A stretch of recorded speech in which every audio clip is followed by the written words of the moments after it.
Jogue essa mala velha no lixo agora. Eu não quero absolutamente nada desse velho imundo na minha casa nova. Essa foi a frase que Caio gritou para sua esposa, Laura, enquanto apontava para a pequena e gasta mala de couro que seu próprio pai, Bento, havia deixado no canto da sala. Imagine a dor de um pai, um homem que passou a vida inteira trabalhando de sol a sol, que deu tudo ao filho, sendo tratado como lixo. Imagine ser expulso, ser olhado com nojo pela sua própria família, apenas porque suas mãos são calejadas e suas roupas são simples.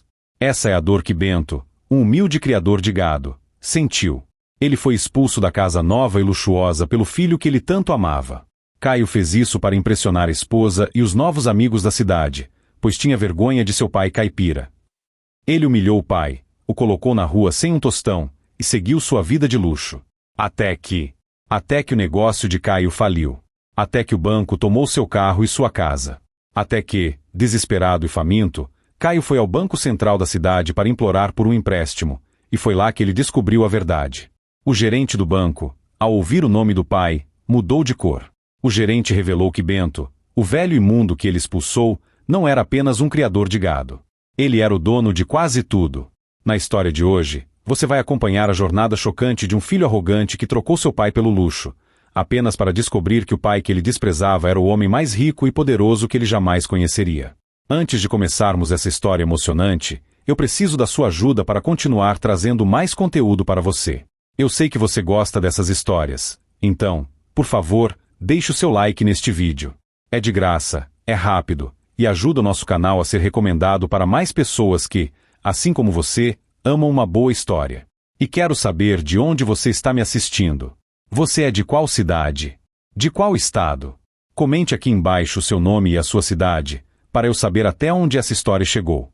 Eu leio todos os comentários. E o mais importante, se você é novo por aqui, já se inscreve no canal e ativa o sininho. Assim, você não perde nenhuma história nova. Agora, vamos à história. O cheiro de tinta fresca e madeira nova ainda dominava o ar da casa. Caio e Laura haviam se mudado há apenas 3 dias para o condomínio fechado mais caro da cidade. Não era o mais caro, na verdade, mas era o que eles podiam financiar até o último centavo, um esforço desesperado para provar ao mundo, e a si mesmos, que haviam vencido. O piso de porcelanato brilhava tanto que refletia o lustre de cristal, uma imitação barata, mas vistosa, que pendia sobre a sala de jantar vazia. Caio andava de um lado para o outro, o celular na orelha, falando alto sobre investimentos e projeções de mercado, palavras que ele usava com frequência, mas entendia pouco. Laura, sua esposa, desempacotava uma caixa de taças de vinho, o rosto contraído em uma máscara de estresse e ambição. Foi nesse cenário que Bento chegou. Ele não chegou em um carro de luxo, nem mesmo em um táxi. Bento chegou no ônibus que parava a 2 quilômetros do portão do condomínio e caminhou o resto do caminho sob o sol quente do meio-dia. Ele usava a mesma bota de couro que usava para trabalhar no campo, gasta pelo tempo, mas limpa. A calça jeans era simples, e a camisa xadrez, embora passada, tinha um tom amarelado pelo uso.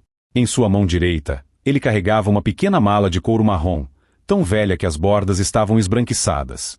Na mão esquerda, um saco de pães de queijo que ele mesmo fizera de madrugada, ainda levemente mornos. Bento parou em frente à casa número 34. Era grande, branca, com janelas enormes. Ele sorriu. Um sorriso de puro orgulho. Seu filho tinha conseguido. Seu menino, que ele criará sozinho desde que sua esposa se fora, agora era um homem importante na cidade.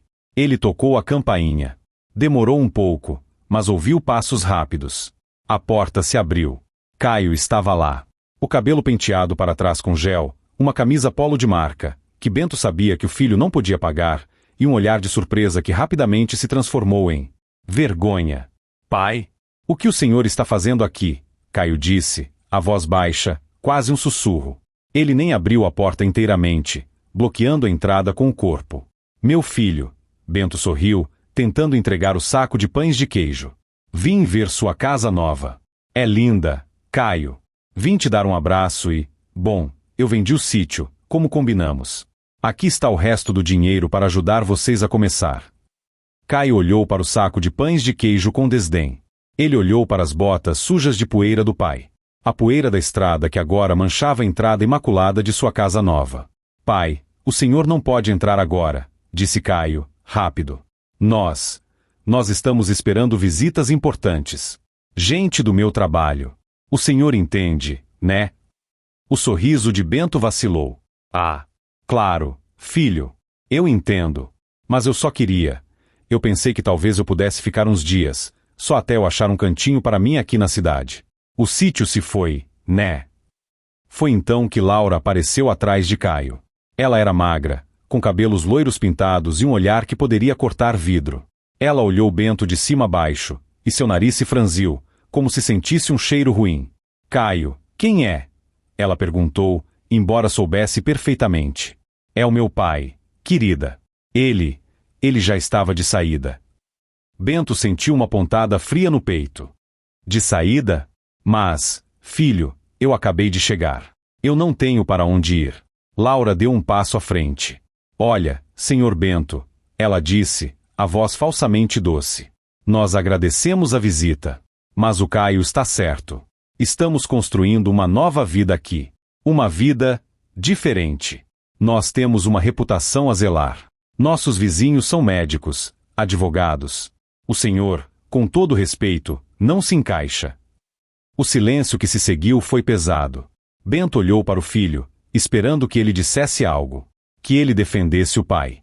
Caio apenas desviou o olhar, o rosto vermelho de vergonha. Mas não era vergonha de suas próprias ações. Era vergonha do pai. Pai, a Laura tem razão, Caio murmurou, finalmente. O senhor não combina com este lugar. Sua aparência, seu jeito, vai nos envergonhar. Eu te dou um dinheiro para o senhor pegar um ônibus de volta para o interior, para onde quer que seja. Caio enfiou a mão no bolso e tirou uma nota de R$ 50.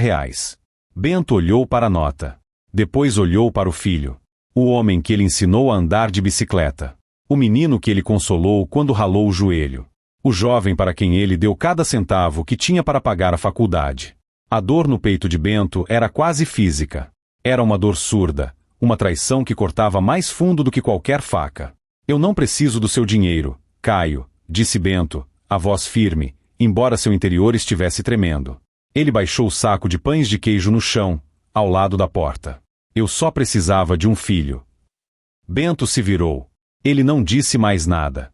Ele pegou sua pequena mala de couro, que havia colocado no chão, e começou a caminhar de volta pelo caminho de pedras polidas. Espera! Gritou Caio. Bento parou, uma faísca de esperança acendendo em seu coração. Talvez ele tivesse se arrependido. O senhor esqueceu seu lixo, disse Caio. Bento olhou para trás. Caio estava apontando para o saco de pães de queijo. Bento não respondeu. Ele apenas continuou a andar. Ele ouviu a porta da frente bater com força. Ele ouviu a voz de Laura, alta e estridente, vindo de dentro. Você fez bem, querido. Não podemos deixar esse tipo de gente estragar tudo o que construímos. Bifto apertou a alça de sua mala. O sol estava forte e a caminhada de volta até o ponto de ônibus era longa. Pela primeira vez em seus 65 anos de vida, Bento, o homem que construiu um império do nada, estava completamente sozinho. Enquanto ele caminhava para fora do condomínio, os seguranças observavam com suspeita. Ele parecia um intruso, um jardineiro perdido, um ninguém. Dentro da casa, Laura olhou pela janela. Ele já foi. Já, disse Caio, tentando parecer aliviado, embora uma sensação estranha e fria estivesse se instalando em seu estômago. Ótimo, disse Laura. Agora, sobre aquela mala que ele deixou. Bento havia esquecido, na confusão e na dor, sua mala. Ela ainda estava lá, no canto da sala, um lembrete sujo de sua presença. Jogue essa mala velha no lixo agora, gritou Caio, a voz mais alta do que pretendia, tentando abafar a culpa que começava a surgir. Eu não quero absolutamente nada desse velho imundo na minha casa nova. Laura pegou a mala com a ponta dos dedos, abriu a porta da frente e a jogou com força na calçada, ao lado das sacolas de lixo que seriam recolhidas naquela noite. Lá fora, a alguns quarteirões de distância, Bento parou. Ele percebeu que havia esquecido a mala. Mas ele sabia o que estava dentro dela.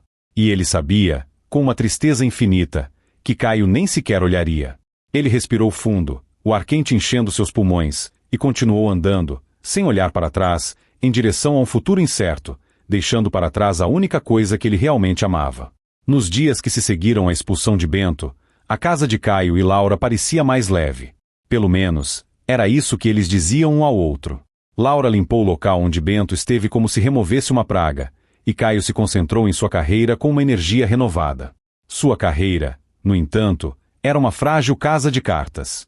Ele se intitulava consultor de otimização de negócios, um nome pomposo para o que essencialmente significava tentar vender planilhas de computador superfaturadas para pequenos comerciantes que não entendiam de tecnologia. O negócio não ia bem. Na verdade, estava à beira do colapso. Mas a aparência era tudo. Caio gastou o último centavo do dinheiro que Bento lhe dera, o dinheiro da venda do pequeno sítio que Bento mantinha perto da cidade, um sítio que Caio insistiu que o pai vendesse para financiar sua mudança de vida, em um churrasco de inauguração. Temos que impressionar, Laura, ele disse, enquanto desembalava espetos de carne nobre que eles não podiam pagar. O doutor Almeida, do lote 12, vai vir. Se eu conseguir fechar um contrato com a clínica dele, estamos feitos. Laura, por sua vez, estava obcecada com a vizinha do lote 10, uma socialite que parecia ter saído de uma revista. Ela comprou um vestido novo, estourando o limite do cartão de crédito, e passou a tarde no salão de beleza do bairro. A festa foi um sucesso superficial. As pessoas vieram, comeram a carne cara, beberam o vinho que Caio comprou em 12 parcelas, elogiaram a casa, que ainda estava 70% vazia por falta de móveis, e foram embora antes das 10 da noite. Eles nos adoraram, disse Laura, recolhendo as taças, levemente embriagada pela atenção e pelo vinho. Com certeza, concordou Caio, embora o doutor Almeida mal tivesse falado com ele, passando a maior parte do tempo checando o celular. Ninguém perguntou sobre seus pais. Ninguém perguntou sobre sua família. No mundo de Caio e Laura, as pessoas não tinham raízes, elas tinham contatos. Enquanto Caio sonhava com contratos milionários, Bento estava do outro lado da cidade, em um bairro que Caio nem sabia que existia. Um bairro de ruas de terra, casas simples e pessoas que se cumprimentavam na rua. Após andar por horas, Bento finalmente usou a nota de R$ 50 que Caio havia tentado lhe dar. Ele a pegou do chão depois que o filho bateu a porta, pois seu orgulho não era maior que sua necessidade imediata, para pagar um quarto em uma pensão modesta. Era um quarto pequeno, com uma cama de ferro e uma janela que dava para um muro.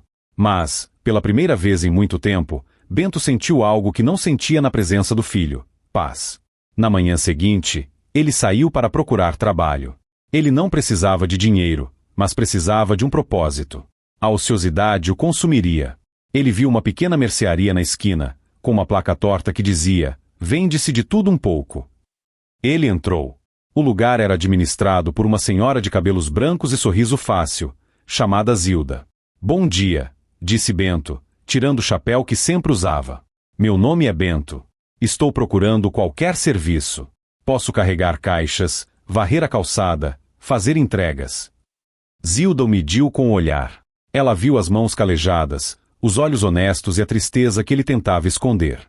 Bom dia, Bento. Meu nome é Zilda. Meu antigo ajudante foi embora para a capital. As caixas de verdura estão pesadas esta manhã. Você começa agora. E assim, Bento, o homem que possuía mais hectares de terra do que aquela cidade inteira, começou seu novo trabalho como ajudante de armazém, ganhando um salário mínimo. Ele varria a calçada, organizava as latas nas prateleiras e conversava com os clientes. Em poucos dias, a mercearia de Zilda viu um aumento no movimento. Os clientes, a maioria idosos do bairro, adoravam Bento. Ele tinha paciência, ouvia suas histórias e sempre tinha uma palavra gentil. Zilda observava tudo com um olhar astuto. O senhor não é daqui, é, seu Bento? Ela perguntou uma tarde, enquanto tomavam um café ralo. Eu sou de muitos lugares, respondeu Bento, sorrindo. Mas meu filho mora aqui na cidade. Ele é um homem importante. Ah, é? Disse Zilda. Ele vem visitar o senhor. O sorriso de Bento desapareceu por um instante. Ele é muito ocupado. Um homem de negócios. Sabe como é. Zilda sabia. Ela sabia mais do que Bento imaginava. Ela viu a dor nos olhos dele e decidiu não tocar mais no assunto. Enquanto isso, a vida de Caio começava a desmoronar, peça por peça. O doutor Almeida não retornou suas ligações. O financiamento da casa teve seu primeiro aumento de juros, e a prestação ficou maior do que Caio esperava. O negócio de consultoria não gerou um único contrato naquele mês. Caio, o cartão de crédito foi recusado no supermercado, disse Laura, a voz estridente de pânico. Isso é humilhante. O que você vai fazer? Calma, querida.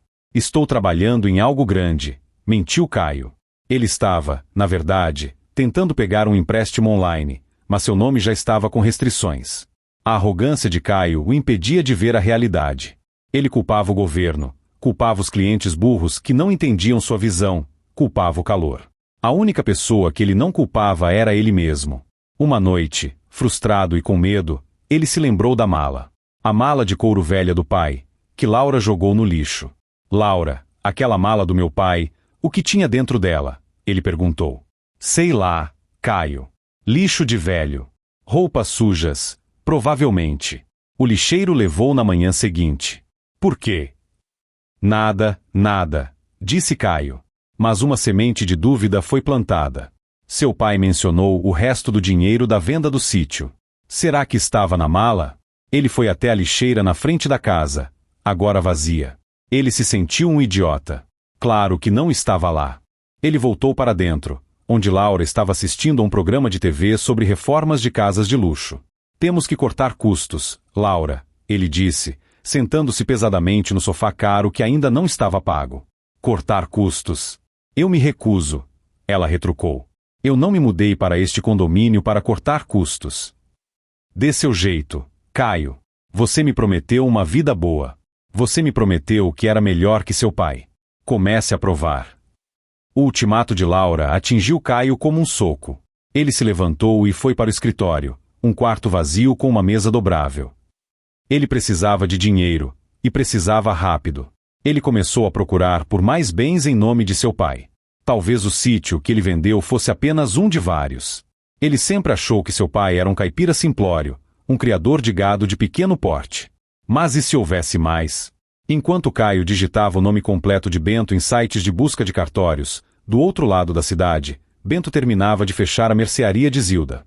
Seu Bento, o senhor trabalha demais para um homem da sua idade, disse Zilda, entregando-lhe um prato com arroz, feijão e um ovo frito.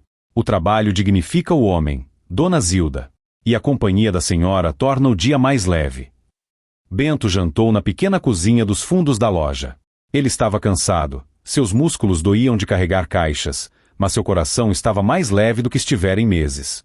Ele estava longe da ganância, longe da vergonha, longe da humilhação. Naquela noite, Caio não encontrou nada. Os registros online eram confusos e ele não tinha dinheiro para pagar por buscas oficiais. Ele bateu o notebook com força. Velho inútil, murmurou Caio. Não serviu para nada em vida, e nem para deixar uma herança decente. Ele olhou pela janela do seu escritório para as outras casas iluminadas do condomínio. Ele sentiu inveja. Ele sentiu raiva.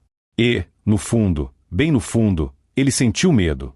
O medo de ser exatamente o que Laura o acusou de ser, um fracasso, assim como ele achava que seu pai era. O que Caio não sabia era que, a quilômetros de distância, o homem que ele chamava de inútil estava sendo mais útil do que Caio jamais fora em sua vida, simplesmente sendo gentil. E o que Caio também não sabia era que o lixo que Laura jogou fora continha algo que mudaria tudo. Mas, por enquanto, a vida de aparências continuava, e as rachaduras no alicerce da casa de Caio estavam começando a aparecer. A rotina de Bento na mercearia de Zilda tornou-se o pilar de seus dias. Ele acordava antes do sol, varria a calçada enquanto o bairro ainda dormia, e ajudava Zilda a preparar o café fresco que ofereciam aos primeiros clientes. Ele aprendeu o nome de todos. Dona Maria, que vinha buscar pão e leite e sempre reclamava do joelho. Seu Jorge, que comprava o jornal e passava meia hora discutindo futebol, e as crianças da escola próxima, que entravam correndo para comprar doces antes da aula. Bento era mais do que um funcionário. Ele era um ouvinte. Sua presença calma e sua sabedoria simples tornaram-se um ponto de conforto para a pequena comunidade. Zilda, uma mulher viúva e prática, observava Bento com uma mistura de admiração e profunda curiosidade. Ela o via recusar o troco, dizendo deixe para o próximo cliente que precisar. Ela o via consertar uma prateleira quebrada com habilidade de marceneiro, ou reconfigurar a velha caixa registradora que sempre emperrava. Bento, ela disse um dia, enquanto separavam grãos de feijão, o senhor é um homem de muitos talentos. E é muito educado para quem só carrega caixas. O que o senhor fazia antes de vir para cá? Bento sorriu, os olhos se enrugando nos cantos. Eu criava gado, Zilda. Sempre fui da terra. Criava gado, Ela riu. Pelo jeito que o senhor consertou meu encanamento ontem, pensei que fosse engenheiro. E pelo jeito que fala, pensei que fosse professor. A vida ensina um pouco de tudo, minha amiga, ele respondeu, desviando da pergunta. Mas Zilda não era boba. Ela notou o relógio que Bento usava. Era simples, de couro, mas parecia antigo e de extrema qualidade. E ela notou o jeito como ele falava ao telefone, nas raras ocasiões em que recebia ligações em seu celular simples, que ele mesmo comprará. Ele se afastava, sua voz ficava baixa, mas o tom mudava. Tornava-se um tom de comando, de autoridade. A suspeita de Zilda se confirmou em uma terça-feira chuvosa. A mercearia estava vazia, exceto por Bento, que lia um jornal velho no balcão. Um carro preto, longo e brilhante, parou em frente à loja. Era o tipo de carro que fazia as pessoas pararem na rua, completamente fora de lugar naquele bairro de asfalto remendado. Zilda olhou pela janela, o coração batendo um pouco mais rápido. Um homem de terno cinza impecável e gravata azul saiu do carro, segurando uma pasta de couro e um guarda-chuva. Ele parecia um banqueiro ou um político. Ele olhou para a placa da mercearia, checou um papel em sua mão e entrou. O sininho acima da porta tilintou. Bom dia, disse o homem, a voz polida e profunda. Eu procuro por um senhor. Bento. Zilda apontou, nervosa, para Bento, que já estava de pé, dobrando o jornal lentamente. O homem de terno se virou para Bento e, para o completo espanto de Zilda, abriu um sorriso largo e respeitoso. Senhor Bento, disse o homem, estendendo a mão. Finalmente o encontrei. Estava preocupado. Bento apertou a mão do homem. Marcelo. Eu disse que ligaria se precisasse de algo. Não precisava vir até aqui. Está assustando a minha amiga. Marcelo olhou para Zilda e inclinou a cabeça. Minhas desculpas, senhora. Meu nome é Marcelo. Sou um velho amigo de Bento. Sente-se, Marcelo, disse Bento, apontando para um caixote de madeira virado. Zilda, pode nos trazer 2 cafés, por favor? O Marcelo gosta de café forte, sem açúcar. Zilda, atônita, foi preparar os cafés. Senhor Bento, Marcelo começou, baixando a voz e abrindo sua pasta. O senhor não pode simplesmente desaparecer. A reunião do conselho das suas fazendas no norte foi um caos. Eles precisam da sua assinatura para a nova aquisição da safra. E os seus investimentos em tecnologia agrícola tiveram um lucro recorde. Estamos falando de 9 dígitos. Precisamos saber o que fazer com o capital. Bento suspirou, pegando o café que Zilda lhe entregava com mãos trêmulas. Obrigado, Zilda. Ele se virou para Marcelo. Faça o de sempre. Reinvista metade, e a outra metade, doe. Doe para aquele fundo de bolsas de estudo para crianças do campo. E diga ao conselho que, se não sabem tomar uma decisão sem mim, talvez eu deva trocar o conselho. Marcelo engoliu em seco. Sim, senhor. Mas, com todo respeito, o que o senhor está fazendo aqui? Carregando sacos de batata? O senhor é um dos homens mais ricos deste país, e está vivendo como?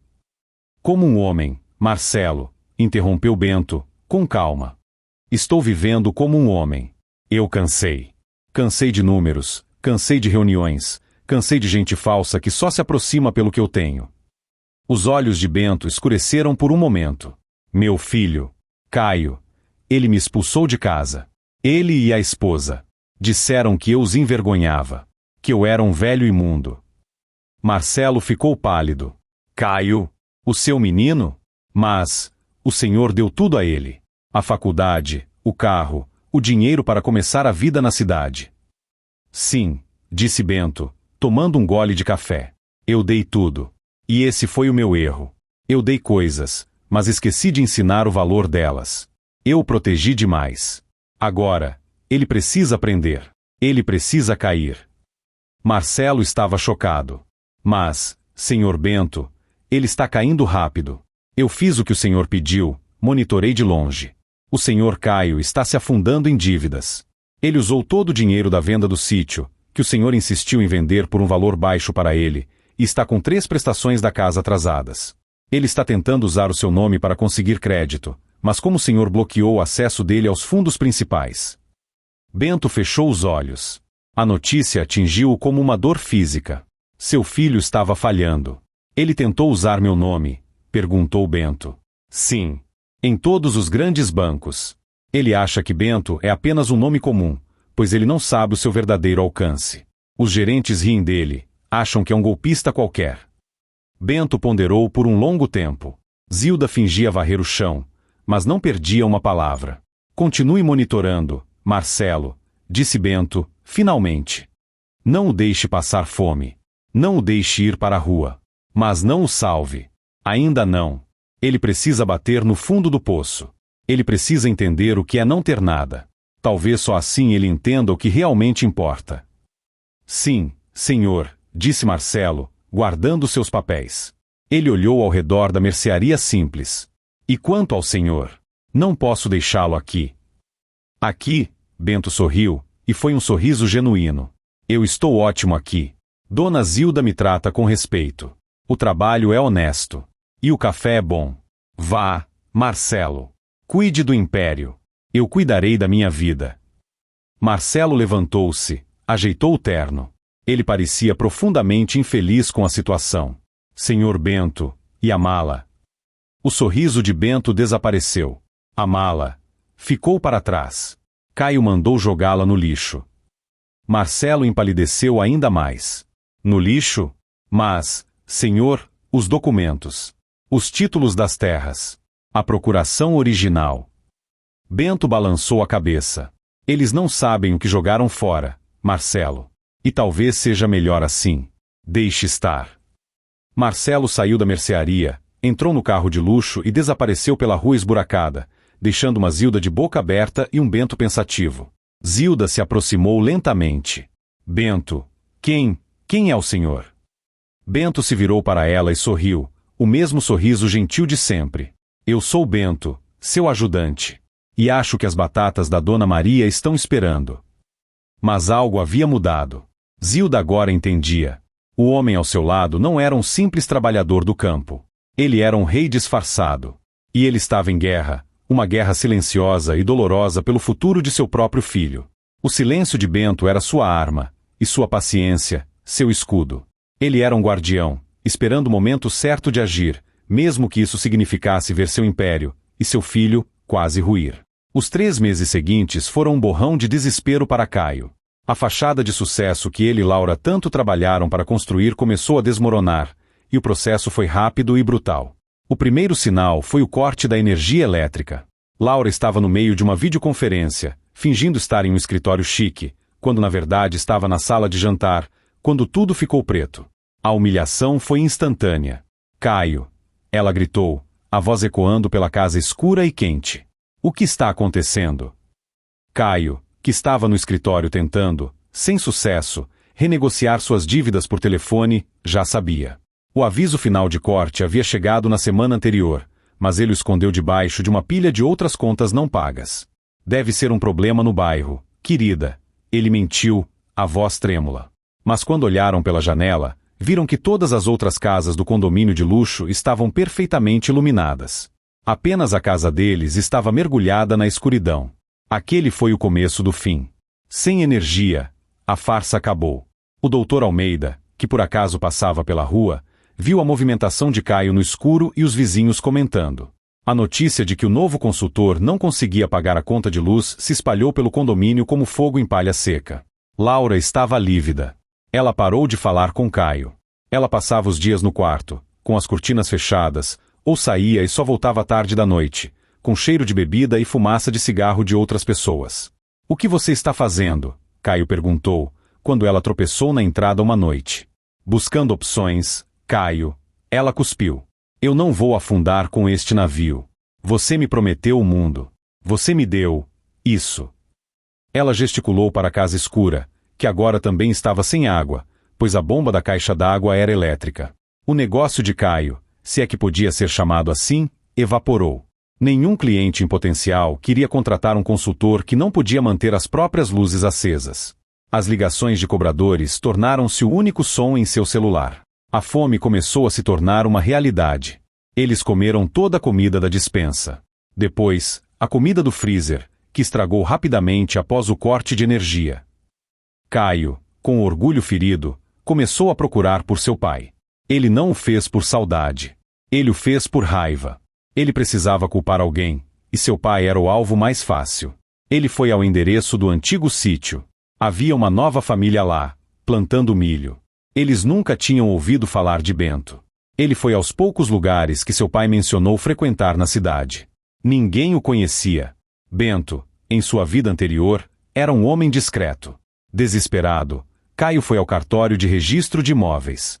Ele pagou uma pequena taxa com as últimas moedas que encontrou no carro, para fazer uma busca pelo nome completo do pai, Bento de Almeida. O funcionário, um homem entediado, digitou o nome no sistema. E franziu a testa. Tem certeza que é esse o nome? Perguntou o funcionário. Claro que tenho. É meu pai. Rosnou Caio. Bom, segundo o sistema, não existe nada no nome Bento de Almeida nesta cidade. Nem em todo o estado. Caio ficou confuso. Como assim? O sítio. O sítio que ele vendeu para me dar o dinheiro. O funcionário digitou novamente. Ah, espere. O sítio que o senhor menciona estava no nome da sua falecida mãe. Ele era apenas o administrador. Foi vendido, sim, e o dinheiro foi transferido para sua conta. Caio sentiu o chão desaparecer. Seu pai. O homem que ele expulsou. O homem que ele chamou de velho imundo. O homem que ele acusou de ter vergonha de sua vida simples. Não tinha nada. Absolutamente nada. A culpa, pela primeira vez, atingiu Caio. Mas não foi uma culpa pura. Foi uma culpa misturada com raiva. Ele me enganou, pensou Caio, furioso. Ele me deixou pensar que tinha algo. Ele me usou. Era uma lógica distorcida, a lógica de um homem desesperado se recusando a ver a verdade. A verdade era que Bento havia dado a Caio a única coisa de valor que a família possuía, e em troca, Caio havia jogado na rua. Ainda pior, a descoberta significava que não havia herança. Não havia um fundo secreto. Não havia nada. Ele voltou para casa para encontrar o portão trancado e um oficial de justiça pregando um aviso na porta. A casa estava sendo retomada pelo banco. A execução hipotecária era final. O senhor tem 24 horas para desocupar o imóvel, disse o oficial, sem emoção. Caio olhou para dentro da casa. Ele viu Laura, que já havia feito as malas. 2 malas grandes e caras. Laura. O que? Ele começou. Eu te avisei, Caio. Ela disse, fria. Ela passou por ele, arrastando as malas pelo caminho de pedras. Eu estou indo ficar com a minha mãe. E eu já liguei para o meu advogado. Quero o divórcio. Mas, para onde eu vou? O que eu vou fazer? A voz de Caio era um gemido. Laura parou. Ela se virou e, pela primeira vez, Caio viu ódio puro em seus olhos. Sinceramente, Caio, eu não me importo. Você queria tanto ser como os ricos e poderosos. Bem, você falhou. Você não é nada. Você é um fracasso, exatamente como seu pai. Ela cuspiu as palavras, e cada uma delas foi um prego no caixão da autoestima de Caio. Um carro, Caio reconheceu como sendo do Dr. Almeida, parou na esquina. Laura entrou sem olhar para trás. Caio ficou sozinho. O oficial de justiça pigarreou. O tempo está correndo, senhor. Naquela noite, Caio dormiu no próprio carro, o modelo do ano anterior que ele mal podia esperar para mostrar no condomínio, e que agora era sua única posse. E mesmo isso não duraria muito. O banco também estava procurando pelo carro. Ele estava com fome. Estava sujo. E estava completamente quebrado, de todas as maneiras que um homem pode quebrar. Ele olhou para o painel do carro. O tanque estava quase vazio. Ele revirou o porta-luvas, procurando por moedas. Ele encontrou um cartão de visitas antigo. Marcelo, dizia, gestor de ativos, amigo do seu pai. Caio se lembrava vagamente dele. Um homem de terno que visitou seu pai algumas vezes no sítio, anos atrás. Caio sempre o achou um bajulador. Agora, ele era sua única esperança. Talvez esse gestor soubesse onde Bento estava. Talvez ele pudesse emprestar a Caio algum dinheiro. Com o último pingo de gasolina, Caio dirigiu até o endereço comercial no cartão, do outro lado da cidade. Era um prédio modesto. Ele esperava que Marcelo ainda estivesse lá. Ele entrou no lobby, desgrenhado, com barba de 3 dias e o cheiro azedo do desespero. Ele perguntou por Marcelo. A recepcionista olhou para ele com pena. O senhor Marcelo se mudou para nosso novo escritório há alguns anos, senhor. No centro. No edifício. Ela deu o nome do edifício comercial mais alto e luxuoso da cidade. Caio sentiu uma pontada de esperança. Se Marcelo estava naquele prédio, ele tinha dinheiro. E se ele era amigo do pobre Bento, talvez ele tivesse um coração mole. Mas Caio não tinha como chegar lá. O carro morreu no estacionamento do prédio antigo. Ele começou a andar. Ele andou por horas, atravessando a cidade, enquanto a humilhação queimava em seu rosto. Ele era agora aquilo que mais temia, um homem na rua, pedindo ajuda. A queda estava completa. Enquanto Caio experimentava a dura realidade da vida na rua, a vida de Bento florescia na simplicidade. A mercearia de Zilda não era mais apenas uma loja, tornou-se um centro comunitário, e Bento era seu patriarca não oficial. Ele e Zilda desenvolveram uma rotina confortável, uma amizade baseada em silêncio compartilhado e respeito mútuo. Bento usou um pouco do seu salário, que ele insistia em receber, para fazer melhorias na loja. Ele consertou o telhado que vazava, construiu prateleiras de madeira maciça para substituir as de metal enferrujado e até começou uma pequena horta nos fundos, fornecendo vegetais frescos para a loja. Zilda, que agora sabia, ou pelo menos suspeitava fortemente, da verdadeira situação de Bento, divertia-se com a situação. Seu Bento, ela disse um dia, enquanto ele carregava um saco de farinha nos ombros. O senhor sabe que poderia comprar este bairro inteiro com um telefonema, não sabe? E ainda assim, está aqui, suando por causa de alguns trocados. Bento colocou o saco no chão e limpou o suor da testa. Dinheiro compra conforto, Zilda, mas não compra propósito. E, além disso, minhas costas estavam precisando de exercício. Ficar sentado em salas de reunião estava me deixando mole. A tranquilidade de Bento, no entanto, foi testada. Zilda, que sempre fora robusta, começou a parecer cansada. Ela tossia com frequência e queixava-se de dores no peito. Bento insistiu que ela fosse ao médico. Bobagem. Ela dispensou. É só uma gripe que não passa. Mas uma tarde, enquanto atendia um cliente, Zilda ficou pálida, levou a mão ao peito e desabou. O pânico tomou conta da pequena loja. Bento agiu com uma rapidez e calma que surpreendeu a todos. Ele colocou Zilda em posição de recuperação, verificou seus sinais vitais e imediatamente ligou para uma ambulância. Mas ele não ligou para o serviço público. Ele ligou para o número privado de Marcelo. Marcelo, preciso de uma ambulância particular. Agora. No endereço da mercearia. A melhor equipe que o dinheiro puder comprar. E prepare o melhor quarto no Hospital Central. É para uma amiga. O nome dela é Zilda. Em menos de 10 minutos, uma unidade de atendimento avançado, daquelas que geralmente atendem executivos e políticos, chegou à rua de terra, seus pneus caros lutando contra os buracos. Os paramédicos entraram, trataram Zilda com eficiência máxima e a levaram. Bento foi junto. Ele não largou a mão dela. No hospital, o melhor cardiologista da cidade já estava esperando. Zilda foi levada às pressas para a cirurgia. Foi um ataque cardíaco grave. Bento esperou na sala de espera privada, um lugar que ele nem sabia que existia. Marcelo estava lá, pálido e preocupado. Senhor Bento, a cirurgia foi um sucesso. Ela está estável, disse Marcelo, horas depois. Mas foi por pouco. O médico disse que, o custo do procedimento, dos remédios. Pague, disse Bento, sem hesitar. Pague tudo. Pague a recuperação dela. Contrate as melhores enfermeiras domiciliares. Ela não vai pagar um centavo. Mas, senhor, e o seu disfarce? Perguntou Marcelo. Zilda vai saber. O custo disso é mais do que ela ganharia em 10 vidas. Ela já sabe, disse Bento, olhando pela janela para a cidade que se iluminava. Ela não sabe o quanto eu tenho, mas ela sabe quem eu sou. Ela me deu um teto e um propósito quando eu não tinha nada. Ela me deu respeito. Algumas dívidas não podem ser pagas com dinheiro, Marcelo. Mas esta, felizmente, pode. Bento passou os dias seguintes ao lado de Zilda no hospital, lendo para ela, garantindo que ela comece. A recuperação foi notável. Bento, ela disse um dia, a voz ainda fraca. Eu não sei como vou pagar por tudo isso. Este quarto. Estes médicos. Não se preocupe com isso, minha amiga, disse Bento, segurando a mão dela. Você cuidou de mim. Deixe-me cuidar de você. Considere isso um adiantamento de salário. Você vai precisar de mim por muitos anos ainda na loja. Zilda chorou. Eram lágrimas de gratidão e de compreensão.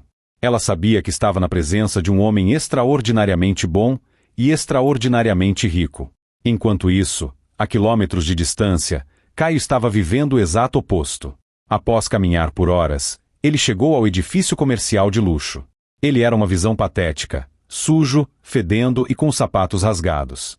O segurança do lobby, um homem grande de terno preto, barrou sua entrada instantaneamente. Pois não? Em que posso ajudar? Disse o segurança, o tom de voz deixando claro que ele não queria ajudar em nada. Eu tenho uma reunião com o Sr. Marcelo. Do Grupo Agroinvestimentos, gaguejou Caio, lendo o nome em um diretório dourado na parede. O segurança riu. Uma reunião? Você? Com o Dr. Marcelo? Acho que não. Por favor, retire-se, ou terei que chamar a polícia. Mas eu sou filho de Bento. Bento de Almeida. Ele é amigo dele. Caio gritou, desesperado. O segurança apenas balançou a cabeça. Circulando. Amigo. Próximo. Caio foi empurrado para fora, de volta para a calçada quente. A humilhação era completa. Ele sentou na sarjeta, do outro lado da rua, e observou o prédio. Ele observou os carros de luxo entrando e saindo da garagem. Ele observou homens e mulheres em ternos caros, rindo e falando ao celular. Era o mundo ao qual ele queria pertencer. E agora, ele estava literalmente do lado de fora, olhando para dentro. A fome era uma dor aguda em seu estômago. Ele não comia nada há quase 2 dias. Ele viu uma lata de lixo em uma esquina. Com o coração batendo de vergonha, ele se aproximou. Ele olhou para os lados. Ninguém estava olhando. Ele enfiou a mão e tirou uma metade de um sanduíche, ainda embrulhado. Ele se escondeu em um beco e comeu como um animal. Enquanto mastigava o pão amanhecido, algo nele mudou. A raiva deu lugar ao desespero puro. Ele não sentia culpa. Ele não sentia remorso. Ele sentia uma inveja corrosiva. Como ele ousa? Caio pensou, a raiva voltando, mas agora focada. Ele não estava pensando em si mesmo. Ele estava pensando em seu pai. Ele se lembrou do que o funcionário do cartório disse, não há nada no nome dele. Mentira, Caio pensou. Como o amigo dele, Marcelo, está em um prédio de luxo, e meu pai é um ninguém. Eles estão me enganando. Meu pai tem dinheiro, e esse Marcelo está roubando ele. E meu pai está se escondendo. Uma nova teoria da conspiração se formou na mente febril de Caio. Seu pai não era pobre. Ele era um tolo, sendo roubado pelo amigo esperto. E ele, Caio, era a verdadeira vítima de tudo aquilo. Mas então, ele viu algo que o fez parar. Do outro lado da rua, no parque da cidade, ele viu uma figura familiar. Um homem velho, com um chapéu de palha, empurrando uma cadeira de rodas. Na cadeira, estava uma senhora de cabelos brancos. Eles pareciam felizes. Eles pararam perto de uma árvore e o homem deu pão aos pombos, rindo enquanto a mulher observava com carinho. Caio apertou os olhos. Não podia ser. Era Bento. Seu pai. Ele não parecia rico. Ele não parecia um tolo sendo roubado. Ele parecia em paz. Ele estava limpo. Suas roupas eram simples, mas novas. Ele parecia saudável. E ao lado dele estava Zilda, recuperada, rindo. Caio sentiu uma onda de raiva tão intensa que o deixou tonto. Seu pai o havia abandonado. Seu pai o havia deixado na miséria, enquanto ele passeava no parque com uma nova família. Como ele ousa estar bem?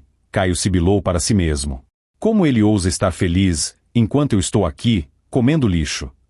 O desespero de Caio se transformou em fúria. Ele não queria mais ajuda. Ele queria vingança. O sol da tarde batia forte no parque, mas a sombra da grande figueira era um alívio bem-vindo. Bento e Zilda estavam em silêncio, aproveitando o momento. A recuperação de Zilda fora milagrosa, e Bento insistia nesses passeios diários. Ele havia alugado um pequeno apartamento perto da mercearia, e Zilda estava hospedada com ele até que pudesse cuidar de si mesma. Você sabe, Bento, disse Zilda, quebrando o silêncio. Por um momento, lá no hospital, eu pensei que tinha morrido e ido para o céu. Um quarto que parecia de hotel 5 estrelas, enfermeiras que pareciam anjos. Bento riu. Você mereceu, minha amiga. Deu um susto em todos nós. E você? Ela continuou, mais séria. Você me salvou. Um homem pobre como você se dizia ser não poderia ter feito aquilo. Você é um bom mentiroso, Bento, mas é um homem melhor ainda. Eu só... Bento começou, mas foi interrompido. Pai. A voz era um grito rouco, cheio de raiva. Bento congelou. Ele conhecia aquela voz. Ele se virou lentamente. Caio estava lá. Mas não era o Caio que Bento se lembrava. Este Caio estava irreconhecível. As roupas de marca estavam rasgadas e sujas. A barba estava longa e emaranhada. Os olhos, antes cheios de arrogância, agora queimavam com uma mistura de loucura e fome. Ele cheirava suor e dias na rua. Caio, Bento sussurrou, o coração apertando no peito. Foi um golpe. Marcelo deveria estar monitorando. Ele não deveria ter deixado chegar a este ponto. Você está aqui, gritou Caio, aproximando-se, e as pessoas no parque começaram a se afastar. Você está aqui, vivendo sua vidinha boa, enquanto eu... Ele olhou para Zilda na cadeira de rodas com puro desprezo. É ela? É por isso que você me abandonou? Você me trocou por essa velha? Zilda, mesmo fraca, sentiu a hostilidade. Bento, quem é esse homem? É o meu filho, Zilda, disse Bento, a voz pesada de tristeza. Ele se levantou, colocando-se entre Caio e Zilda. Caio, o que aconteceu com você? O que aconteceu comigo? Caio riu, uma risada seca e quebrada. Você aconteceu comigo. Laura me deixou. O banco tomou minha casa. Eu perdi tudo. Eu estou morando na rua. E você está aqui, alimentando pombos. Bento olhou para o filho, e pela primeira vez, não viu apenas raiva. Viu a dor real. Mas também viu que a dor não havia tornado humilde. Havia o tornado mais feio. Você me expulsou, Caio, disse Bento, a voz firme, mas baixa. Você e sua esposa. Disseram que eu os envergonhava. Que eu era um lixo. Porque eu pensei que você era um pobre coitado, gritou Caio. Mas você não é. É? Você tem dinheiro. Você está escondendo dinheiro de mim. O seu amigo Marcelo está em um prédio de luxo. E você está pagando por ela. Ele apontou para Zilda. Enfermeiras particulares. Hospitais caros. Eu ouvi no bairro. Você tem dinheiro para ela, mas para o seu filho? Para o seu próprio sangue? Nada. A acusação pairou no ar. Bento percebeu o erro de Caio. Ele não achava que Bento era rico. Ele achava que Bento tinha algum dinheiro escondido, o suficiente para uma vida confortável e para ajudar Zilda, mas que estava negando a ele. Você é meu pai. Caio avançou, o rosto a centímetros do de Bento. É sua obrigação. Você me deve. Você me deve por todos os anos que me fez pensar que éramos pobres. Você me deve pela humilhação. Eu não te devo nada, Caio, disse Bento, o tom agora frio. Eu te dei tudo. Eu te dei educação. Eu te dei o dinheiro da única propriedade que eu aparentemente tinha. O dinheiro que você queimou para impressionar pessoas que não se importam com você. Eu te dei amor, e você cuspiu nele. Mentiroso. Caio rugiu. Ele estava fora de si. A fome, a raiva, a humilhação. Zilda, vendo o estado do homem, interveio. Rapaz, acalme-se. Seu pai é um bom homem. Ele. Calhe a boca, velha. Caio se virou para ela, os olhos injetados. Você não sabe de nada. Você está aproveitando dele. Caio então se virou para Bento e fez algo que selou seu destino. Ele agarrou a frente da camisa simples de Bento. Onde está? Onde está o dinheiro? Você tem que me ajudar. Eu perdi tudo. Bento olhou para as mãos do filho em sua camisa. Mãos jovens, macias, que nunca haviam feito um dia de trabalho pesado. E então olhou nos olhos dele. Me solte, Caio. Não. Não até você me dar o que é meu. Eu sou seu filho. Eu sou seu único herdeiro. Você não é herdeiro de nada, disse Bento. Especialmente do meu respeito. Você o perdeu. Com um movimento surpreendentemente forte para um homem de sua idade, Bento agarrou os pulsos de Caio e os removeu de sua camisa. Caio, desequilibrado e fraco pela fome, tropeçou para trás. A visão de seu pai, o velho fraco, o dominando, foi a gota d'água. Ele olhou para o lado. Bento havia deixado sua sacola de pano no banco. A mesma sacola que ele agora usava para carregar as coisas de Zilda e seus pães. A mente de Caio, distorcida, pensou: o dinheiro está ali. Ele não pensou. Ele agiu. Ele mergulhou para a sacola. O que você tem aí? Dinheiro? Me dá. Me dá. Ele agarrou a sacola e começou a puxar. Caio, não! Gritou Bento, não preocupado com o dinheiro, mas com o ato. Cavento tentou pegar a sacola de volta, mas Caio era mais jovem. Ele deu um puxão violento. A sacola rasgou. O conteúdo se espalhou pelo chão do parque. Não havia dinheiro. Não havia talões de cheque. Havia um termoigrômetro, um pequeno rádio de pilhas, uma garrafa de água, um pacote de biscoitos de água e sal, e os remédios para o coração de Zilda.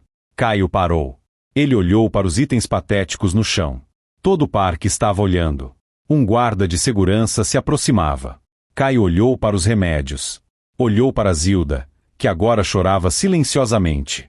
Olhou para Bento, cujo rosto não demonstrava raiva, mas algo muito pior, uma profunda e infinita tristeza. Uma decepção tão absoluta que era como um julgamento. Caio. Bento começou. Caio não aguentou. A realidade de seu ato, atacar o próprio pai, uma senhora doente, por nada, o atingiu.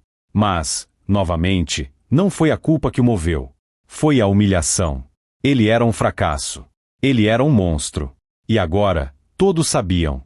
Eu te odeio. Caio gritou, não para Bento, mas para o mundo. Eu odeio todos vocês. Ele se virou e correu. Correu para fora do parque, sem rumo, sem destino, apenas correndo de si mesmo. Bento se ajoelhou lentamente, as juntas estalando, e começou a recolher os remédios de Zilda do chão empoeirado. O guarda de segurança chegou. Está tudo bem por aqui, senhor. Bento olhou para o guarda, depois para a direção que seu filho correu. Não, disse Bento, a voz embargada. Não está nada bem. A fuga de Caio do parque foi o ato final de um homem que havia perdido tudo, inclusive a razão. Ele correu até seus pulmões queimarem, parando apenas quando suas pernas cederam em um beco escuro, longe do centro da cidade. Ele desabou em uma pilha de caixas de papelão, o corpo tremendo de exaustão, fome e raiva. A cena no parque se repetiu em sua mente. O olhar de decepção de seu pai. Os remédios espalhados pelo chão. A senhora chorando. E o mais humilhante de tudo, a sacola vazia. Ele me enganou. Caio sibilou para o ar noturno. A lógica de Caio estava permanentemente quebrada. Em sua mente, a falta de dinheiro na sacola não significava que Bento era pobre, significava que Bento era esperto. Que ele escondia o dinheiro em outro lugar.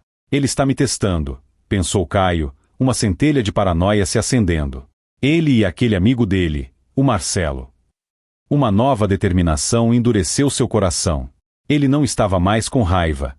Ele estava focado. Se seu pai não lhe daria o que era seu por direito, ele o tomaria. Mas para fazer isso, ele precisava provar o que ele sabia ser verdade, que Bento era rico. Ele passou os 2 dias seguintes em um estado de sobrevivência brutal. Ele encontrou trabalho. Não um trabalho de escritório, mas um trabalho real. Ele ajudou a descarregar um caminhão de cimento em uma construção por algumas notas de dinheiro. Foi um trabalho que quebrou suas costas e ensanguentou suas mãos macias, mas no final do dia, ele tinha dinheiro. Ele não o gastou em um quarto de hotel. Ele não o gastou em roupas novas. Ele comprou um pão grande, uma garrafa de água e pagou por 1 hora em um café com internet em um bairro periférico. Ele estava sujo, mas agora tinha um propósito. Ele não era mais Caio, o consultor fracassado. Ele era um investigador. Ele começou a digitar. Ele não procurou por Bento de Almeida. Ele já sabia que isso não levaria a nada. Ele procurou por Marcelo e o nome do edifício de luxo. Ele encontrou. Marcelo Bastos, CEO do grupo 7 Estrelas Investimentos Agrícolas. 7 estrelas. O nome era novo para ele. Ele clicou no site. Era um site corporativo, cheio de fotos de vastas plantações, gado, muito gado e tecnologia de ponta. Falava sobre gestão sustentável e lucratividade recorde. Caio foi para a seção Sobre Nós. E lá estava. Uma foto de Marcelo Bastos, sorrindo e parecendo poderoso. E abaixo, a diretoria. Caio procurou pelo nome de seu pai. Nada. Ele procurou por qualquer pessoa com o sobrenome Almeida. Nada. Ele estava prestes a desistir, frustrado, quando viu um pequeno link no final da página. Nossa história. Ele clicou. O texto começava: o Grupo 7 Estrelas tem orgulho de suas raízes humildes, começando como um sonho na mente de um único homem. Um visionário que, há mais de 40 anos, acreditou no potencial da terra brasileira quando ninguém mais acreditava. Embora ele prefira permanecer anônimo, nosso fundador, um simples criador de gado, estabeleceu os princípios de trabalho árduo e integridade que nos guiam até hoje. Fundador anônimo, Caio zombou. Um simples criador de gado. Era ele. Tinha que ser. Caio começou a cavar mais fundo. Ele cruzou o nome 7 Estrelas com registros públicos, com notícias de jornais antigos. Ele passou horas, dias, vivendo de pão e água, usando dinheiro suado do trabalho braçal para pagar mais horas de internet. E então, ele encontrou um artigo de uma pequena revista de negócios regionais de 20 anos atrás. O artigo falava sobre a ascensão meteórica das 7 Estrelas e mencionava, de passagem, seu recluso fundador. O jornalista, aparentemente, havia conseguido uma rara entrevista. O artigo dizia: perguntei ao Sr. Almeida, ele insiste que chamemos apenas de Bento, qual era o segredo de seu sucesso? Caio engasgou. O ar saiu de seus pulmões. Bento. Não Bento de Almeida. Apenas Bento. Seu pai havia construído um império usando apenas o primeiro nome e um sobrenome diferente, o de sua mãe, que ele raramente usava em público, para registrar as coisas. Não, o artigo estava errado. O sobrenome Almeida era o dele, de Caio. O sobrenome de Bento. Qual era? Ele voltou aos registros. Bento Carvalho de Almeida. Ele sempre usou o Almeida. Mas seus negócios estavam todos sob Carvalho. Ou, mais frequentemente, apenas sob a tutela do Grupo 7 Estrelas, que era uma holding complexa com dezenas de outras empresas abaixo dela. Caio começou a tremer.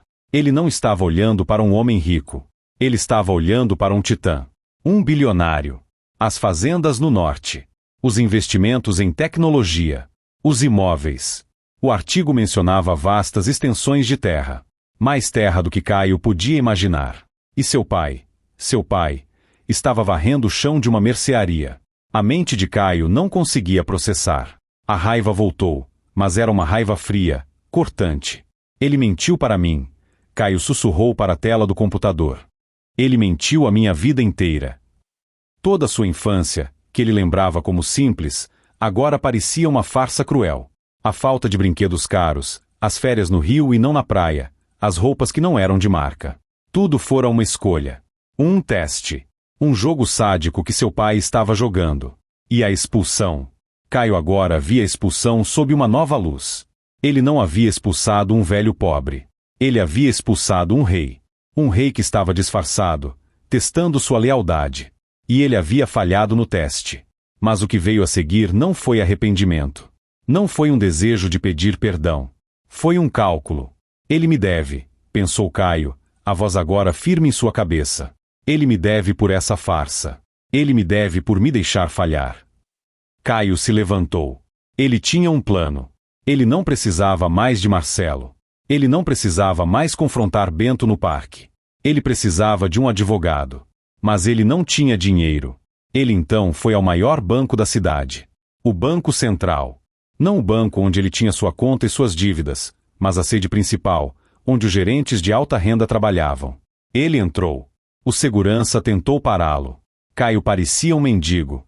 Espere, disse Caio, a voz calma e cheia de uma nova e assustadora autoridade. Eu exijo falar com o gerente geral. Agora. Saia daqui, ou eu chamo a polícia, disse o segurança, colocando a mão no cacetete. Meu nome, disse Caio, lentamente, é Caio de Almeida. Eu sou o único filho e herdeiro de Bento Carvalho de Almeida, o fundador do Grupo 7 Estrelas. Agora, se o senhor me tocar, eu juro que vou comprar este banco e transformá-lo em um estacionamento. Chame o seu gerente. Houve uma pausa. O segurança hesitou. O nome Grupo 7 Estrelas era conhecido naquele prédio. Era um dos maiores clientes do banco no país. Vou verificar, senhor, disse o segurança, de repente nervoso.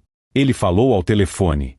Segundos depois, um homem de terno caro saiu correndo do elevador. Senhor Almeida. Caio Almeida. O homem estava pálido. Meu Deus.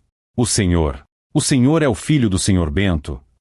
Caio olhou para o gerente, depois para o segurança. Ele ajeitou os farrapos que usava como roupa. Sim, disse ele. E eu acredito que meu pai tenha uma conta aqui. O gerente quase desmaiou. Uma conta? Senhor Almeida, seu pai não tem uma conta. Ele é o nosso cliente mais importante. Ele é o dono de quase tudo. O gerente, ansioso para agradar o herdeiro de seu maior cliente, levou Caio para uma sala privada. Ele ofereceu água, café, comida. Caio aceitou tudo. Enquanto comia vorazmente, o gerente virou a tela do computador para ele, para provar sua identidade. Veja, senhor, a conta principal de investimentos do seu pai. Como o senhor pode ver, os ativos sob nossa gestão. Caio olhou para o número na tela. Não eram milhões. Eram bilhões. O pão entalou na garganta de Caio. O mundo girou. Ele não era apenas o filho de um homem rico. Ele era o herdeiro de um império. E seu pai, o homem com o poder de comprar o mundo, o deixou comer lixo. O deixou ser humilhado. O deixou perder tudo. O gerente olhava para ele, sorrindo, esperando por um elogio, por um pedido. Caio limpou a boca. A raiva havia desaparecido, substituída por um gelo calculista. Onde está minha ex-esposa? Ele pensou. Ele precisava de aliados. E ele sabia exatamente quem chamar. Caio saiu do banco 4 horas depois. Ele não era mais o mendigo que havia entrado. O gerente, desesperado para agradar o jovem mestre, havia-lhe arranjado um quarto na suíte presidencial do hotel mais caro da cidade, colocado na conta do grupo 7 estrelas, sob o pretexto de despesas emergenciais do herdeiro. Ele tinha roupas novas, feitas sob medida e entregues em tempo recorde. Ele havia feito a barba, cortado o cabelo e comido um bife de verdade. A transformação física foi impressionante, mas a transformação interna foi aterrorizante. O antigo Caio, o arrogante e inseguro consultor, havia desaparecido. Em seu lugar, estava um homem consumido por um único pensamento: vingança. Ele não via a riqueza do pai como uma bênção. Ele a via como uma arma que havia sido usada contra ele. Toda sua vida de simplicidade foi uma mentira. Seu fracasso nos negócios não foi culpa de sua arrogância ou falta de habilidade. Foi porque seu pai permitiu que ele fracassasse. A expulsão de Bento, em sua mente distorcida, agora parecia justificada. Ele estava zombando de mim, pensou Caio, vindo à minha casa fingindo ser pobre. Ele estava sentado na cobertura do hotel, um copo de uísque caro na mão, o primeiro de muitos, olhando para a cidade que agora parecia tão pequena. Seu primeiro telefonema foi para Marcelo. Ele queria ver o rosto do guardião silencioso. Senhor Caio, onde o senhor está? Seu pai estava preocupado, disse Marcelo, a voz tensa ao telefone. Preocupado. Caio riu, uma risada fria. Não se preocupe, Marcelo. Eu estou ótimo. Na verdade, estou na suíte presidencial do Hotel Plaza. Por que você não passa aqui? Temos que discutir o nosso futuro. Houve um silêncio chocado do outro lado. Enquanto esperava por Marcelo, ele fez um segundo telefonema. Para a Laura. Ela estava trabalhando. Caio descobriu, através de uma rápida pesquisa, agora ele tinha recursos, que ela estava trabalhando como garçonete em um restaurante sofisticado. O divórcio ainda não havia sido finalizado. O que você quer, Caio? Ela atendeu, a voz cansada e irritada. Eu estou no meio do meu turno. Saia daí, disse Caio. O quê? Eu não posso. Eu serei demitida. Saia daí, Laura. Agora. Diga ao seu chefe que você se demite. Pegue um táxi para o Hotel Plaza. Suíte presidencial. Eu pago. Caio, você enlouqueceu? Você está bêbado. Laura, Caio disse, a voz baixa e perigosamente suave. Lembra quando você disse que eu era um fracasso como meu pai? Bem, você estava meio certa. Eu era um fracasso. Mas meu pai, querida, é dono de metade deste estado. E eu sou o único herdeiro dele. Você tem 5 minutos para decidir se quer ser a ex-esposa de um mendigo ou a futura esposa de um bilionário. Ele desligou. Marcelo chegou primeiro. Ele entrou na suíte, o rosto uma máscara de preocupação profissional. Ele olhou para Caio, para o uísque, para o luxo. Caio, o que você fez? Perguntou Marcelo. Eu? Eu descobri a verdade. Caio girou o copo. Você é o CEO do 7 Estrelas, não é? Um nome inteligente. Me diga, Marcelo, por quanto tempo vocês planejavam manter a farsa? Por quanto tempo meu pai iria fingir ser um camponês e você administraria o império dele? Marcelo suspirou, sentando-se sem ser convidado. Não era uma farsa, Caio. Era a vida dele. Seu pai. Bento. Ele construiu tudo isso do zero. Ele viu o que o dinheiro fez com seus sócios, com seus amigos. Ele viu a ganância. Ele prometeu que seu filho nunca seria corrompido por isso. Ele queria que você construísse seu próprio valor antes de herdar o dele. Valor? Caio cuspiu. Ele me deixou ser humilhado. Ele me deixou comer lixo. Enquanto ele tinha. Ele apontou para a janela. Tudo isso. Ele não o deixou, disse Marcelo, firme. Eu estava monitorando você. Eu tinha ordens de intervir se sua vida estivesse em perigo. Mas seu pai queria que você aprendesse. Ele queria que você pedisse ajuda, não por direito, mas por amor. Ele queria que você se arrependesse de tê-lo expulsado. Arrependimento. Caio zombou. Ele é rico. Ele é podre de rico. E ele me deixou sofrer. Isso não é uma lição, Marcelo. Isso é crueldade. É um jogo doentio. A campainha da suíte tocou. Caio sorriu. Ah, essa deve ser minha esposa. Ele abriu a porta. Laura estava lá, ainda com o uniforme de garçonete, o cabelo ligeiramente bagunçado, os olhos arregalados. Ela olhou para Caio, para Marcelo, que ela reconheceu vagamente, para a suíte luxuosa. Caio, ela sussurrou. É verdade. Caio passou o braço pela cintura dela e a puxou para dentro. Cada palavra, meu amor. Diga olá para o Marcelo. Ele é o zelador da nossa fortuna. Laura olhou para Caio, e o antigo desprezo em seus olhos foi substituído por algo que Caio conhecia muito bem, a ganância. A mesma ganância que ele agora sentia. O que nós vamos fazer? Ela perguntou, a voz agora sedosa. Essa é uma ótima pergunta, disse Caio, olhando para Marcelo. O que nós vamos fazer, Marcelo? Veja, eu vejo as coisas de forma diferente do meu pai. Eu não quero varrer o chão. Eu quero o que é meu. E eu quero agora. Marcelo levantou-se, o rosto sério. Caio, você não entende. Seu pai ainda está no comando. Nada disso é seu até que ele decida. Ah, é aí que você se engana, disse Caio. Ele foi até a escrivaninha e pegou um documento que o gerente do banco o ajudara a imprimir. Eu passei as últimas horas com advogados muito bons. Advogados que o banco me recomendou. Ele jogou o papel na mesa. Interdição, disse Marcelo, lendo o título, a voz cheia de horror. Exatamente, disse Laura, que agora entendia o jogo. Ele é velho. Ele está se escondendo em uma mercearia. Ele está doando fortunas. Ele está claramente senil. Ele está colocando em risco o patrimônio da família. Ele é a família, gritou Marcelo. Ele construiu isso. Vocês não podem fazer isso. Nós podemos, disse Caio, o rosto frio como pedra. Meu pai está se passando por pobre. Ele está se recusando a tomar seus remédios para o coração. Eu não vi nenhum na sacola dele. Ele está vivendo em condições insalubres. Ele está sendo influenciado por uma mulher, uma tal de Zilda, que claramente está se aproveitando dele e o fez pagar por cirurgias caríssimas. Marcelo ficou chocado com a crueldade da narrativa. Caio estava distorcendo cada ato de bondade de Bento em uma prova de sua incompetência. O juiz vai adorar essa história, continuou Caio. O bilionário recluso que enlouqueceu e decidiu viver como um mendigo. Eu, como seu único filho, estou apenas tentando proteger meu pai de si mesmo. E, claro, proteger meus interesses. Você é um monstro, sussurrou Marcelo. Eu sou o herdeiro, corrigiu Caio. Agora, Marcelo, você tem uma escolha. Você pode ficar do nosso lado. Você continua como CEO, mas respondendo a mim, ou você pode ficar do lado do velho. Mas eu aviso, quando eu vencer, e eu vou vencer, a primeira coisa que farei será uma auditoria completa em suas contas. E eu tenho certeza que encontrarei algo. Era um checkmate. Caio estava ameaçando Marcelo com sua própria carreira, sua própria vida. Marcelo olhou para Caio e Laura. Eles eram a personificação da ganância. Tudo que Bento temia havia se tornado realidade. Eu preciso falar com ele, disse Marcelo. Claro, disse Caio.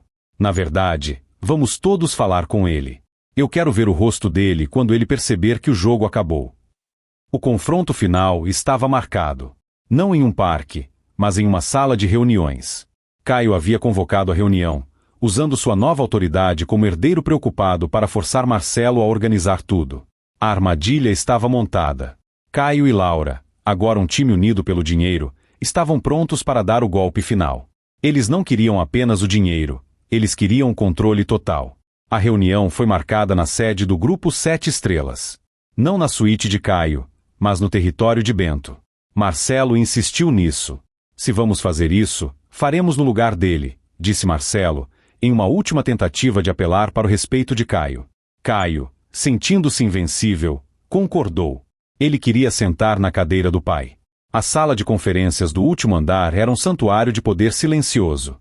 Uma longa mesa de madeira escura polida, janelas que iam do chão ao teto com vista para toda a cidade, e uma única pintura a óleo na parede, uma paisagem de um campo aberto ao amanhecer. Caio e Laura chegaram primeiro. Laura usava um vestido de grife, comprado naquela manhã, e joias que Caio lhe dera. Caio usava um terno italiano que custava mais do que sua antiga casa. Eles pareciam um casal poderoso. Eles se sentaram em um lado da mesa. 2 advogados, trazidos por Caio, sentaram-se ao lado deles, pastas abertas, prontos para a batalha. Marcelo entrou, o rosto cansado. Ele sentou-se do outro lado da mesa, sozinho. Onde ele está? Perguntou Caio, impaciente. O velho decidiu não aparecer. Seu pai estará aqui, disse Marcelo, calmamente. A porta se abriu. Mas não foi Bento quem entrou. Foi Zilda. Ela não estava em uma cadeira de rodas. Ela estava de pé, usando um vestido simples, mas elegante. Seu cabelo branco estava penteado para trás. Ela parecia saudável e surpreendentemente imponente. O que é isso? O que essa velha está fazendo aqui? Laura zombou. Segurança. Ela está comigo, disse uma voz calma. Bento entrou. Ele não estava usando suas roupas de trabalho da mercearia. Mas também não estava usando um terno. Ele usava calças de linho simples, uma camisa de botão branca e limpa, e suas velhas botas de couro, agora polidas. Ele parecia exatamente o que era, um criador de gado. Um criador de gado muito seguro de si. Ele caminhou calmamente até a cabeceira da mesa. Zilda sentou-se à sua direita. Marcelo à sua esquerda. Caio sentiu uma pontada de incerteza pela primeira vez. Seu pai não parecia senil. Ele parecia calmo. Bom dia, Caio. Laura, disse Bento. Sua voz era tranquila, enchendo a sala. Marcelo me disse que você tinha algumas preocupações. Caio se recuperou. Preocupações é pouco. Pai, o jogo acabou. Nós sabemos de tudo. Os bilhões. O Grupo 7 Estrelas. A farsa. Bento assentiu lentamente. Não era uma farsa, Caio. Era um teste. Um teste que, devo dizer, você falhou espetacularmente. Laura riu. Um teste. Nós temos os documentos, velho. Interdição. Você está mentalmente incapaz. Doando dinheiro, vivendo no lixo, sendo explorado por... Ela olhou para Zilda com nojo. Pela senhora. Zilda, Bento completou, colocando a mão sobre a de Zilda. Zilda, que me deu um emprego quando meu próprio filho me jogou na rua. Zilda, que me deu abrigo quando sua esposa jogou minha mala no lixo. A mala. Caio de repente se lembrou. O que tinha naquela mala? Os títulos. Os documentos. Sim, disse Bento. Tudo. Os títulos originais das terras. Minha procuração geral. Meu testamento. Caio e Laura se entreolharam, pálidos. E você jogou no lixo, Laura, disse Bento, sem raiva. Não se preocupe.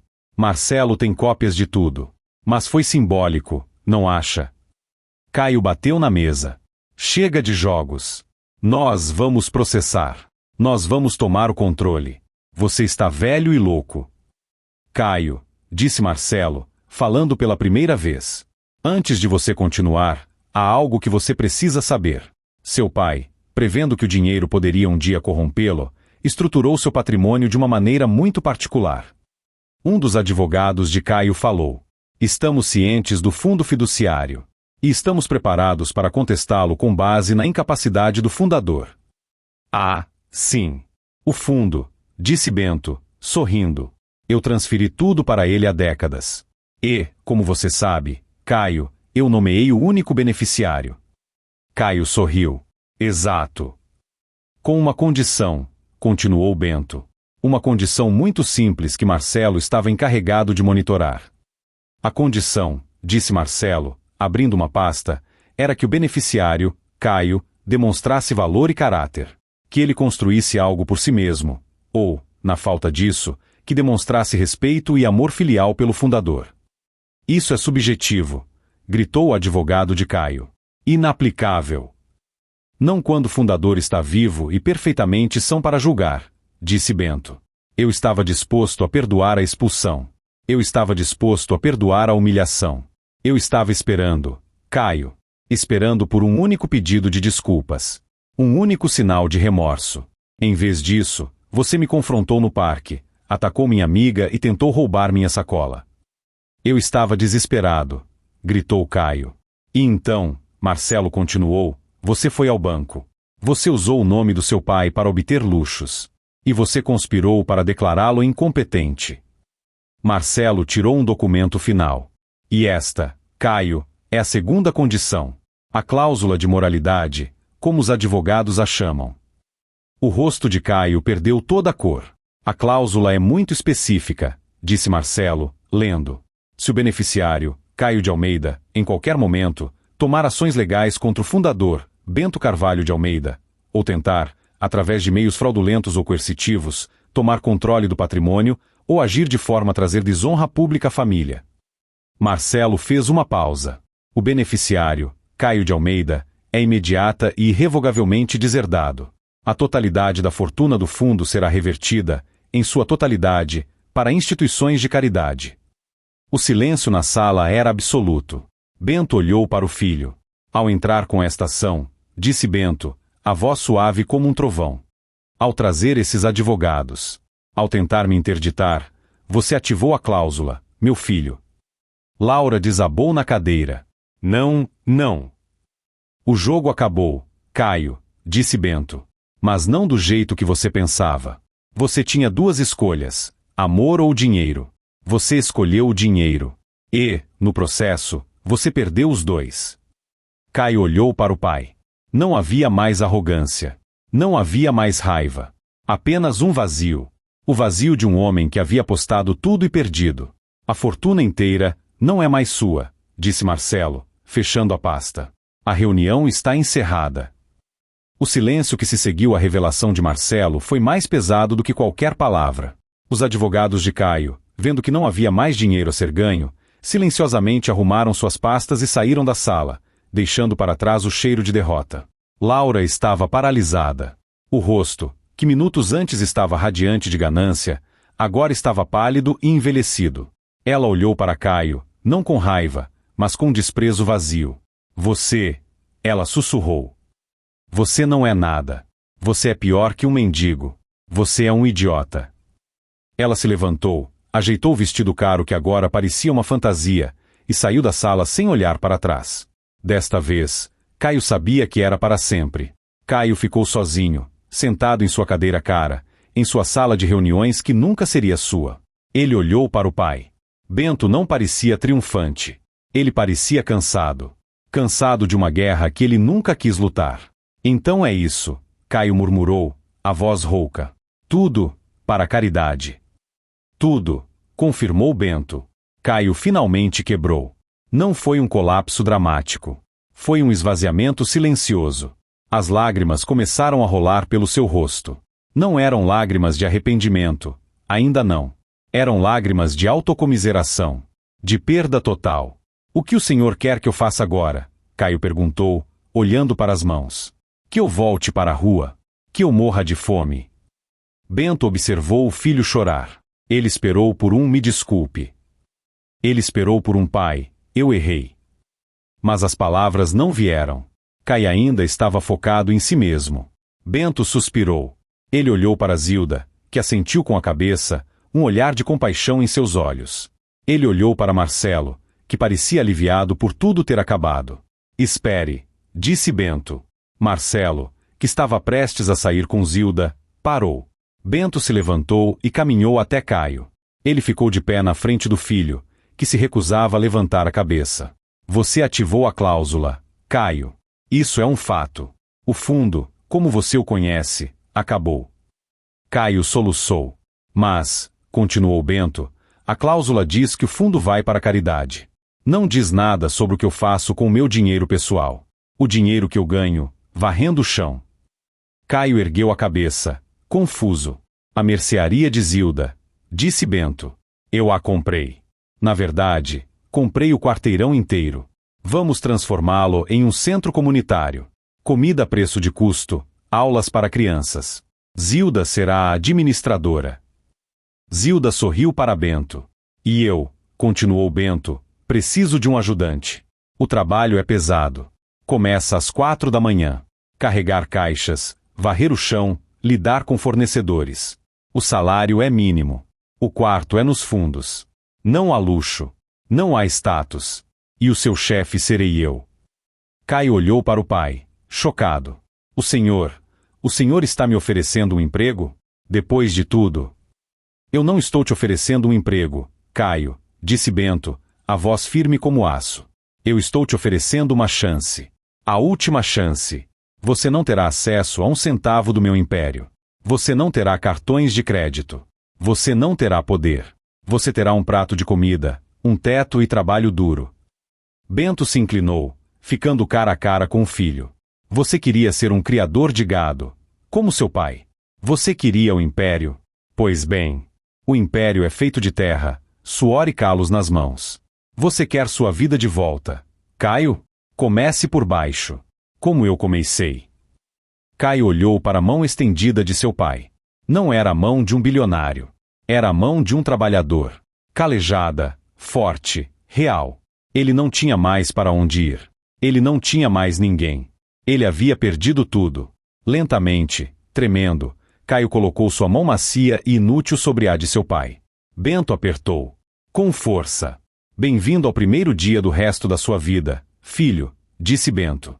Os meses que se seguiram foram os mais difíceis da vida de Caio. Ele se mudou para o pequeno quarto nos fundos da nova Fundação Zilda.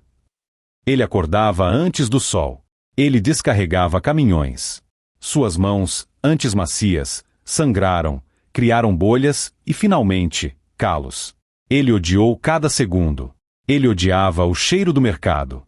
Ele odiava a forma como os outros trabalhadores o tratavam, com a indiferença reservada a qualquer novato. Ele odiava a comida simples. E ele odiava seu pai. Bento observava, de longe. Ele não era um pai carinhoso. Ele era um chefe exigente. O chão não está limpo, Caio. As caixas de tomate estão empilhadas errado, Caio. O cliente tem sempre razão, Caio. Mas, lentamente, algo mudou.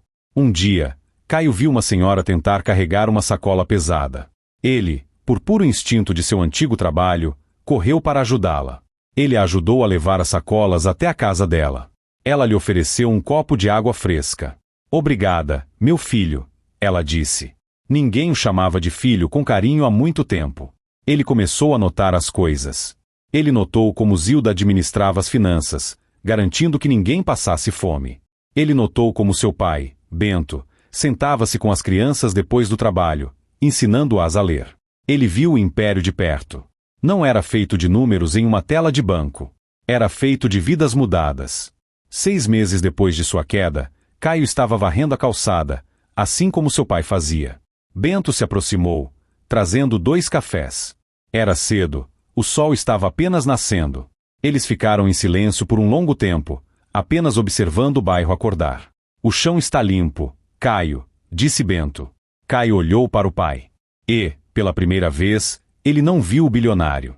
Ele não viu o chefe. Ele viu apenas seu pai. Me desculpe, pai, Caio sussurrou. As palavras saíram com dificuldade, mas saíram. Me desculpe por tudo. Pela casa. Pela sua mala. Bento colocou a mão no ombro do filho. Eu sei, disse ele. O império ainda estava lá. O dinheiro ainda existia. Mas ali, na calçada de uma rua de terra, Com cheiro de pão fresco no ar, Bento finalmente tinha seu filho de volta. A riqueza não estava nas fazendas, estava no caráter. E o legado de Bento, o verdadeiro legado, estava finalmente começando. Espero que você tenha se emocionado. Se você gostou desta história e quer ver mais reviravoltas como esta, eu peço novamente que deixe o seu like e comente aqui embaixo o que você achou da transformação de Caio. E claro, se ainda não for inscrito, se inscreva agora para não perder o próximo vídeo.